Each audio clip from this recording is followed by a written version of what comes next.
Hello and welcome to Busyworksbeats.com. Today we're going to continue looking at melody and what makes melody so special. Today we're going to go over structure and what structure really is in melody. Now in the first video, we went over the direction in melody. When you go upward, you create happiness. When you go downward, you create sadness. And we even demonstrate that at Busyworksbeats.com/music theory with chords. A lot of people say that a minor chord's always dark or that a major chord's always happy. It's actually the context of the chord. A minor chord can sound happy and a major chord can sound sad. And we've proven that on the page. So it's the context. It's with other things, with chords, with text, with words, with things. The context. Okay, so let's look at melody and look at why the structure creates mood. Structure is actually the key to mood. This is why certain melodies create a general mood, and the only way to really create that same mood is to copy the melody. And this is why we copyright songs and their melodies. It's because they're generating a very specific mood, and it's very specific as to how we create that structure. And if you want to create that general mood or the same mood, like Kanye West's song Real Friends, or Kanye West's song, I'm trying to think of the song I'm referencing, Father Stretch My Hands, the melody was so specific that it creates a mood that if you don't use that melody, you won't get the same mood for the song. You either make the song too happy or too dark if you don't copy the melody exactly. So this is why melody is so precise. And when you get it right, meaning when you achieve the mood you're trying to achieve, there's really no other way of doing it except through that melody. And that's because the shape of a melody, the structure of a melody is what creates mood. And we went over a part of that, which is going upward, and that upward shape creates happiness. Going downward in the downward shape creates sadness for the most part. That's the bare minimum. But let's look at structures now. Let's look at the actual shapes that we're using in our melody. So here we have repeating things we call motifs in melody. Okay, so these are repeating things, repeating structures that we see over and over and over again. So what's highlighted in pink right here is a repetitious thing. We're going upward in quarter notes. It doesn't matter which specific note you use. It's the fact that we're going upward in quarter notes. That's the motif. That's the structure. That's what creates mood. Okay, so that's just one motif of the many motifs in this melody. Let's identify some more repetitive structures that we see in the melody. Now you might say this is very obvious, but the next structure we see here is a little seahorse type of shape. Okay, we see a little seahorse looking dude here in the melody. So this is another repeating shape in our melody. If you remember part one, I even copied it and we replaced it, but I copied it down here. Now, if you look at this section down here, it closely resembles, it's not the same, but if you remember from part one, I tried to copy and paste this structure down over here. Okay, so it's the same thought process, but a different structure. So they are two completely different structures. But we could have placed it there as well as a repetitious element. So these are repeating. So we have, let's count how many motifs we have, how many repeating things we have. One, okay, that's our first motif, is going up in quarter notes. The second motif is going down and then back up again in the little seahorse shape. It's the second motif. Now you don't have to use the same exact notes in order for it to be a motif. Okay, it's the measurement. So everything about a motif is relative. Okay, so we're either going down or up to the next note. So that's how you have to think about a motif. It's not set in stone as far as how far we can measure the notes. It's not based on a number, it's based on relativity.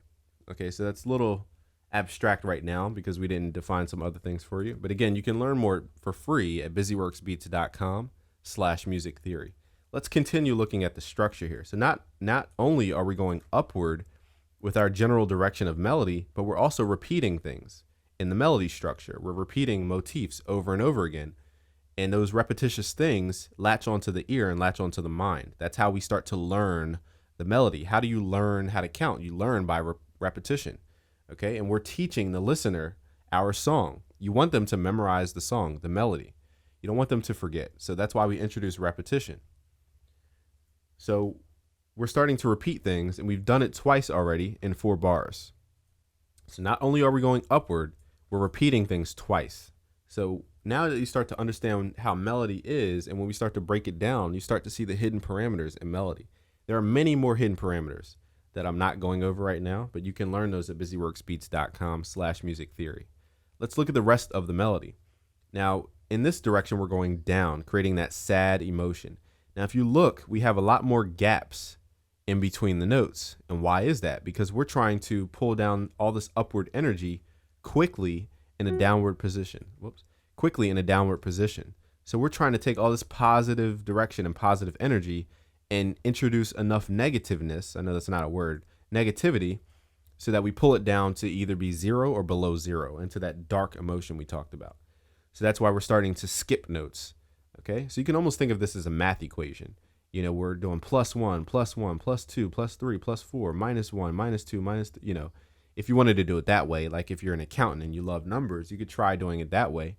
And notice how much we're subtracting from all those positive values that we were adding in the first place. Now we're starting to subtract 5, -3, -6 versus these +1s and +2s, which added up over time. So if you think of it like a balance or a math equation, also it can make a lot more sense, because once you get on the negative side, you begin creating a more sad sound. And if you're on the more positive side, you have a more happy sound. Okay, we went over that.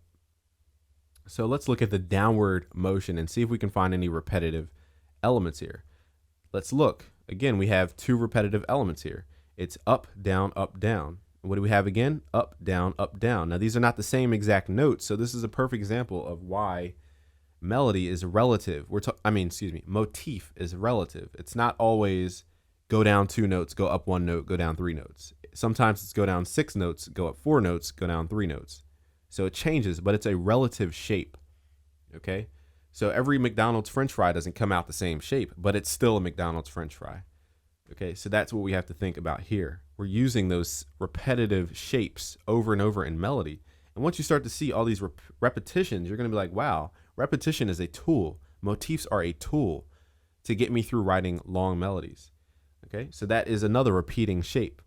And another repeating shape are these little half-step jumps. So where we have half step is when you go from one note to the next note right next to it. That's a half step. So we have half step jumps here. Okay, 1 note to the next note down, 1 note to the next note down, 1 note to the next note down. These are all repeating themselves, all repetition, and even including this one here. Okay, so we have 2 motifs, one here and one long one here. Okay, and then we ultimately land on the tonic or the home position that we mentioned before, which is A, which is our root note for the scale. We're returning back home. Through all the chaos, we went from happiness and pure bliss into chaos, but we still returned home, and now we feel secure and safe. That's how you have to think about melody. It's much more than just which scale do I use. It's much more than just which plugin do I use, which instrument. There's a lot more to melody. You can learn more about melody at busyworksbeats.com/melody magic. And there we have a full course going in depth on melody. But before you get into melody magic, I would highly suggest getting Music Theory in a Day, because that's the foundational course going over all the things you need to understand before you get into expanding into melody magic. Music Theory in a Day is our groundbreaking foundational course for you to learn music theory quickly. You can learn more at busyworksbeats.com/music theory. Thanks for watching today. It's busyworksbeats.com.